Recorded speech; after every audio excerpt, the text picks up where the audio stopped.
ನನ್ನ ಪ್ರೀತಿಯ ಕನ್ನಡದ ವೀಕ್ಷಕರಿಗೆ ಕನ್ನಡದ ಮತ್ತೊಂದು ವಿಡಿಯೋಕ್ಕೆ ಸುಸ್ವಾಗತ. ನಮ್ಮ ಶಿವಮೊಗ್ಗ ನಗರದಲ್ಲಿ 4 ದೇವಿಗಳು ನೆಲೆಸಿರ್ತಕ್ಕಂಥ ಒಂದು ದೇವಸ್ಥಾನ ಇದೆ. ಈ ದೇವಸ್ಥಾನ ಇರೋ ಜಾಗದ ಹೆಸರು ಬಂದು ಬೊಮ್ಮನಕಟ್ಟೆ. ಇದನ್ನು ಹಳೆ ಬೊಮ್ಮನಕಟ್ಟೆ ಅಂತಾರೆ.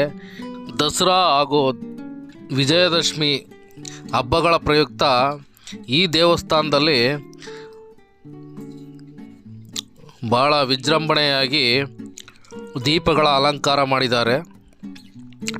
ಒಳಗಡೆ ಎಂಟ್ರಿ ಕೊಟ್ಟರೆ ತುಂಬ ಚೆನ್ನಾಗಿರೋ ದೇವಸ್ಥಾನ ನಮ್ಮ ಕಣ್ಮುಂದೆ ಬರುತ್ತೆ. ಈ ದೇವಸ್ಥಾನದಲ್ಲಿ ಹಬ್ಬಗಳು ಬಂದರೆ ಅತಿ ವಿಜೃಂಭಣೆಯಿಂದ ಪೂಜೆಯನ್ನು ನಡೆಸ್ತಾರೆ.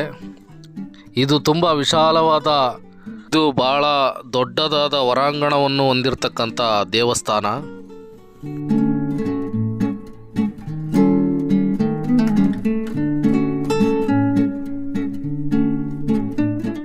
ಈ ಎಂಟ್ರೆನ್ಸ್ನ ಪಕ್ಕದಲ್ಲಿ ಎಡಗಡೆ ಒಂದು ಸ್ಪೇಸ್ನ ಬಿಟ್ಟಿದ್ದಾರೆ. ಇದು ಏನಕ್ಕೆ ಅಂದರೆ ಹಾಕಿದ್ದಾರೆ ನೋಡಿ ಬೋರ್ಡಲ್ಲಿ, ಕಾಯಿ ಒಡೆಯುವ ಸ್ಥಳ ಅಂತ.